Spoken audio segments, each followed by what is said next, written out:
My name is JC, and this is my interview speech. Blood, guts, feces, and urine. If these things aren't for you, but you're interested in the medical field, radiology might be for you. Well, nursing is also an interest of mine, and many choose nursing as a career. I wanted to know more about radiology and what type of work they do. The person I asked to interview is Jamie Connors. She has been a radiologic technician for 22 years now. I know a little bit more about nursing and how the nursing program works, so I chose to interview someone in radiology to learn more about it. Jamie decided to become a radiology tech because her mother had suggested it and she knew she had to go to school for something. So she decided to look into the program. She had gone to Mesa Community College in Mesa, Arizona prior to starting the radiology program where she took general classes. She started the radiology program at Riverland Community College in Austin, Minnesota in 1999. And when she finished the program in 2001, she had an associate's degree. In addition to her training, she also certified in mammography, bone density, and CT. She is the lead mammographer at her site. In 2014, she earned a bachelor's degree in healthcare management. She also mentioned that they must have 24 hours of conditioning education credits every 2 years in radiology and 15 hours of continuing education credits every 3 years in mammography. Some of these classes touch on communicating with parents. One of the most important things she has learned as a rad tech is to treat every patient individually. Everyone has different needs. Even though the textbook says do it one way, you can't expect everyone to be able to do it that way. Lots of patients don't move around very well, and it is difficult when dealing with different body types as well.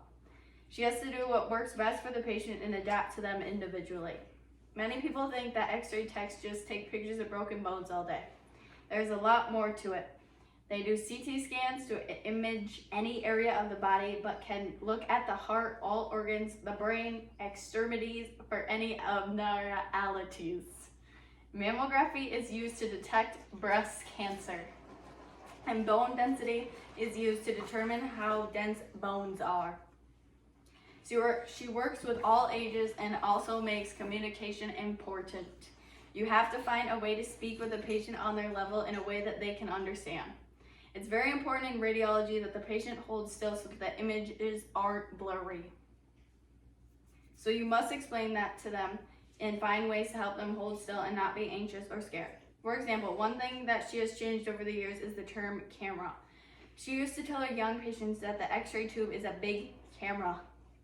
Patients used to have a better understanding of what that meant because cameras used to be bigger and separate from a phone. But now a camera to younger children means a cell phone, so she has to find different ways to communicate to younger children when it comes to explaining that she's going to take their picture. When working with older patients, it's very important to speak clearly and sometimes louder if they have hard of hearing. Hand gestures and motions may be helpful when giving directions. It may take them more time to move around, so you must be patient and move their speed. Another way she uses communication is when explaining what type of exam she will be doing with the patient. Explaining the exam to the patient prior to performing it helps the patient understand what will be happening and can help lessen their anxiety. Mrs. Connors made it clear that communication is very important to their profession. They work directly with patients, and it is very important for them to communicate clearly with them. They mainly communicate face-to-face with patients, but they sometimes have to talk with them over the phone also. They also communicate with their coworkers, management, and other providers. It is very important for the patient that everyone communicates clearly with each other so that mistakes aren't made and that the best care is given to the patient. This form of communication is generally done verbally, but a lot of it is done through email and Microsoft Teams. A communication model that is used by the facility and is included in their training is the acronym SBAR. She couldn't remember exactly what it stood for, so she looked it up together and found out that according to the ASQ website, the letter S stands for situation, which is a specific statement of the problem. B stands for background, where information that is related to the situation is given. A stands for assessment. It is an analysis of what you think or what you found. And R stands for recommendation.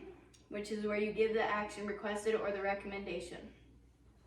It also provides structure to the presentation of information is used to hand off patient information to the next person. One of the things she enjoys about her job is that her work is going to be different every day.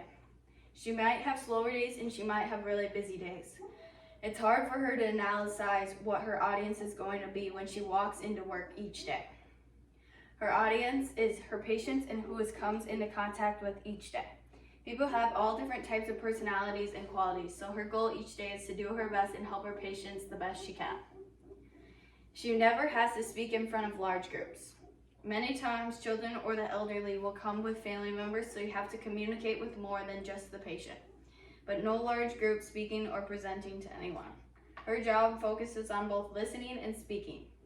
Both are equally important. Listening can sometimes be more difficult since she's trying to get her job done, and she can lose patience with the patients, but it's important to focus on them and to listen to their worries and concerns. Speaking is equally important, and she wants the patient to feel valued while giving an explanation or directions or asking them questions. Being a radiology tech is more interesting than I was expecting. The assignment has been beneficial in learning what an X-ray does and how they work with their patients. The education has some similarities to nursing as the length of the program is the same and they earn an associate's degree in the end. I did look into radiology program after doing this interview, and some of the classes that are required to become a nurse are also required to become a radiologist technician. For now, I plan to start my freshman year of college working on these request classes and see what program I decide to apply to next year. I focus more on the communication aspect of radiology in this interview, and I'm curious of what kind of exams they do in radiology. I still have contact with Jamie, so I might ask this question to her the next time I see her. I don't have a lot of contact with the young or elderly, so I hope to learn more about how to better communicate with them. In conclusion, I now know that if blood, guts, feces, and urine aren't for me, that becoming an X-ray tech might be a career for me. It would keep me in the medical field and provide a good opportunity to work with people and patients. Jeez, that is so long.